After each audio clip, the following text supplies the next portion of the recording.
अब हम बात करते हैं एरिया फाइंड करने की। किसी भी कर्व का एरिया कैसे फाइंड करते हैं।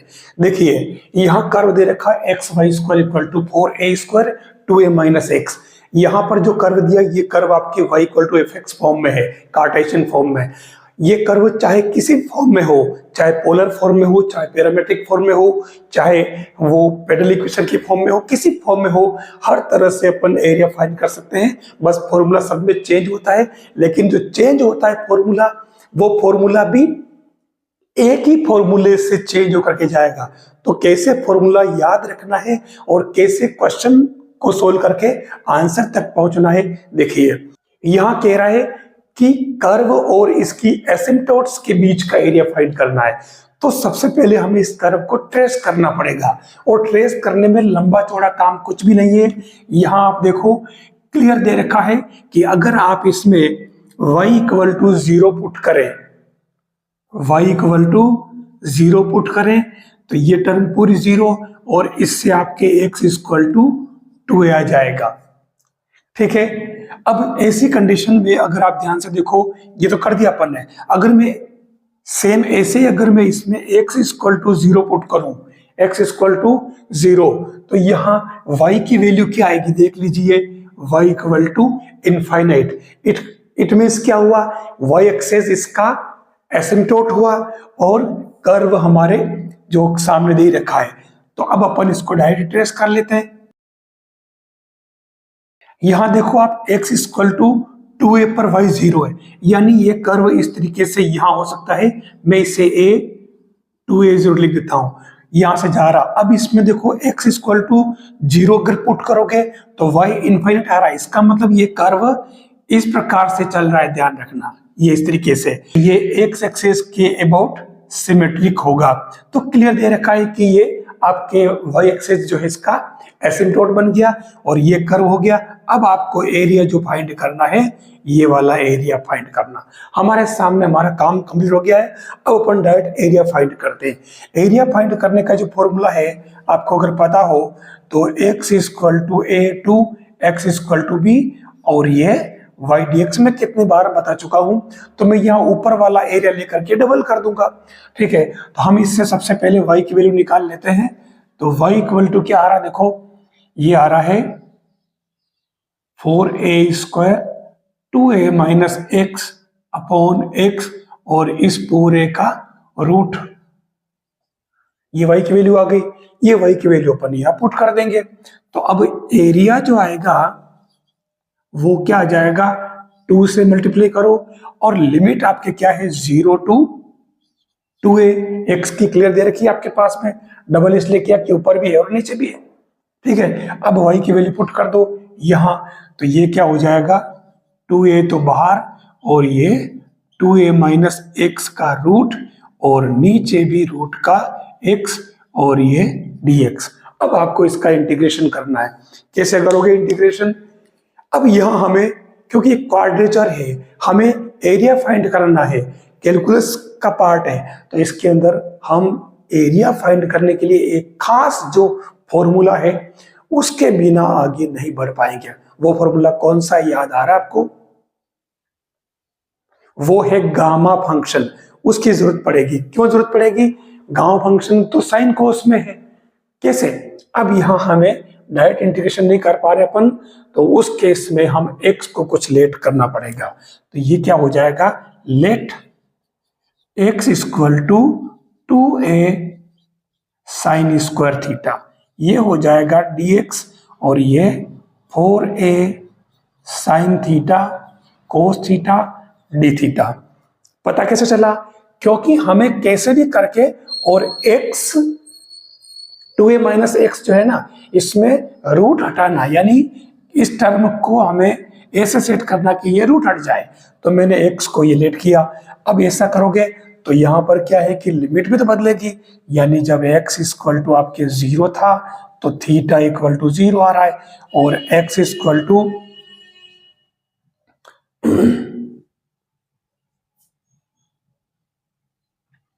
x इक्वल टू 2 है, तो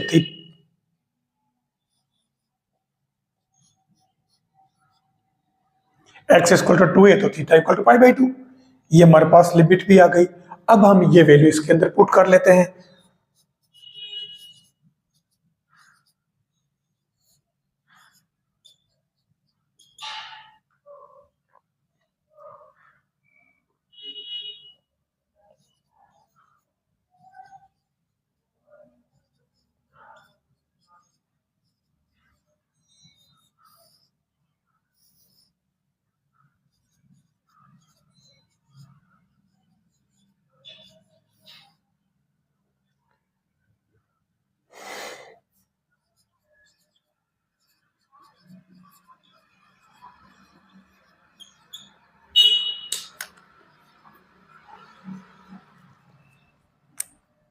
ये हमने देखिए वैल्यू पुट कर दी, लिमिट भी चेंज कर दी एक्स की 0 टू π/2, और ये यहाँ पर एक्स की जगह वैल्यू पुट की, ये एक्स की वैल्यू पुट की, और उसके बाद में डी एक्स की वैल्यू डी थीटा में पुट करना मत भूल जाना। ये गलती अक्सर हो जाती है, तो आप नहीं करोगे, हमने कर दिया। अब इसको सिंप्लीफाई कर लेते हैं। तो देखिए ये 2a और ये 4a पूरा का पूरा बार आ जाएगा। तो 4 टू जा 8, 8 टू जा 16, तो ये 16 और ये a स्क्वायर देख लीजिए। अब यहां से 2a रूट में से बाहर आएगा, वो कैंसिल हो जाएगा। तो यहां क्या बचेगा, देखो साइन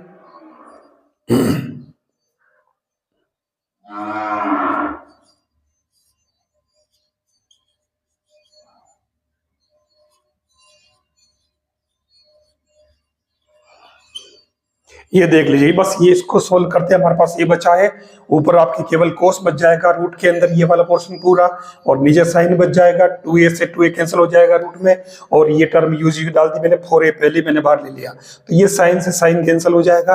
तो फाइनली हमारे पास क्या बचा, 16a² लिमिट 0 टू π/2, और कोस स्क्वायर बच रहा है। अब कोस स्क्वायर साइन स्क्वायर का इंटीग्रेशन अपन डायरेक्ट भी कर सकते हैं, लेकिन मैं यहां पर इसको गामा फंक्शन से करूंगा, क्योंकि गामा फंक्शन या तो कोस स्क्वायर आ गया, अगर कोस 4 आ गया, कोस 5 आ गया, आएगा ऐसा, साइन क्यूब आ गया, साथ में क्यूब और कोस और साइन दोनों आ गए, तब क्या करोगे, इसके लिए गामा फंक्शन जरूरी है। तो देखिए मैं इस टर्म का इंटीग्रेशन करूंगा गामा फंक्शन से।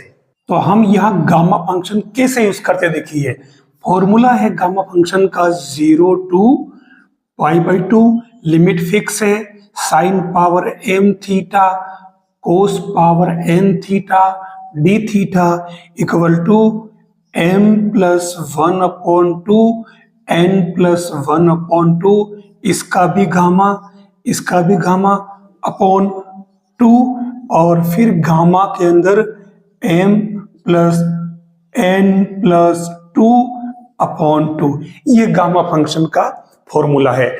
इस फॉर्मूले को अप्लाई कैसे करते हैं, देखिए क्योंकि साइन और कोस है, तो यहाँ ओनली कोस है, साइन नहीं है, तो हम कह सकते हैं कि साइन पर पावर कितनी है, 0, यानी कि m की वैल्यू 0 है। तो यहाँ m की जगह तो 0 पुट करेंगे और n की वैल्यू 2 पुट करेंगे। देखिए तो ये एरिया आएगा इसका क्या, 16a², और m की जगह तो 0 पुट कर दीजिए, तो ये 0 प्लस 1/2, फिर ये यहाँ 0 नहीं है, यहाँ 2 है, 2 प्लस 1/2, इसका भी गामा और इसका भी गामा, नीचे हो जाएगा 2 ये वाला, और m की जगह 0, n की जगह 2, फिर यहाँ 2 और अपॉन में 2, फिर इसका गामा। अब यहाँ 16 को इस 2 से हटा दो, तो ये 8a² बन जाएगा, और यहाँ हो जाएगा गामा हाफ और गामा 3/2, और नीचे गामा 4/2 यानी कि 2। अब यहाँ सबसे खास बात ध्यान रखनी सोल्व करने में, मैं बताना चाहूंगा कि अगर गामा 5/2 है, गामा 3/2 है, और गामा 1/2 है, गामा 5/2 को आप लिखोगे 3/2, 1/2 और 1/2 का गामा, तो ये हो जाएगा 3/2, 1/2, और गामा हाफ की वैल्यू होती है √π, भूलना नहीं। सेम ऐसे ही ओड नंबर में चलते जाइए, तो ये 1/2 और ये √π, और ये डायरेक्ट ही √π हो जाएगा। लेकिन अगर मान लो कोई डिजिट है डायरेक्ट, जैसे गामा 4 है, तो इसे हम लिखेंगे डायरेक्ट फैक्टोरियल 3। गामा अगर 5 है तो डायरेक्ट अपन लिखेंगे फैक्टोरियल और एक कम करके फैक्टोरियल लिख देंगे। तो हमें यहाँ यही करना है। इधर तो हो गया 8a² और गामा हाफ क्या हुआ, ये √π, और ये हो जाएगा 1/2 फिर √π, और नीचे क्या बन रहा 2, तो फैक्टोरियल 1 हो जाएगा एक कम करके, तो ये हो जाएगा 8a² पाई 1/2 यानी कि 4a² पाई। सही कर लेता हूं मैं इसको, 4πa², ये इसका रिक्वायर्ड आंसर आ जाएगा, जो कि किसी गोले का संपूर्ण पृष्ठीय क्षेत्रफल है। वहीं आपके ये इस गिवन कर्व का फंक्शन है, एसिम्पटोट और कर्व के बीच का एरिया। आया समझ में? ऐसे आपको क्वेश्चन करना पड़ेगा। तो क्वेश्चन सोल्व करने में हमें जरूरी चीजें क्या है, सबसे पहले कर्व को ट्रेस करना आ जाए, जो बहुत इजी है। मैं हर क्वेश्चन में इजीएस्ट वे में आपको बताऊंगा कि ट्रेस कैसे करते हैं और कौन सा एरिया फाइंड करना है, ये डिटरमाइन करना जरूरी है सबसे पहले।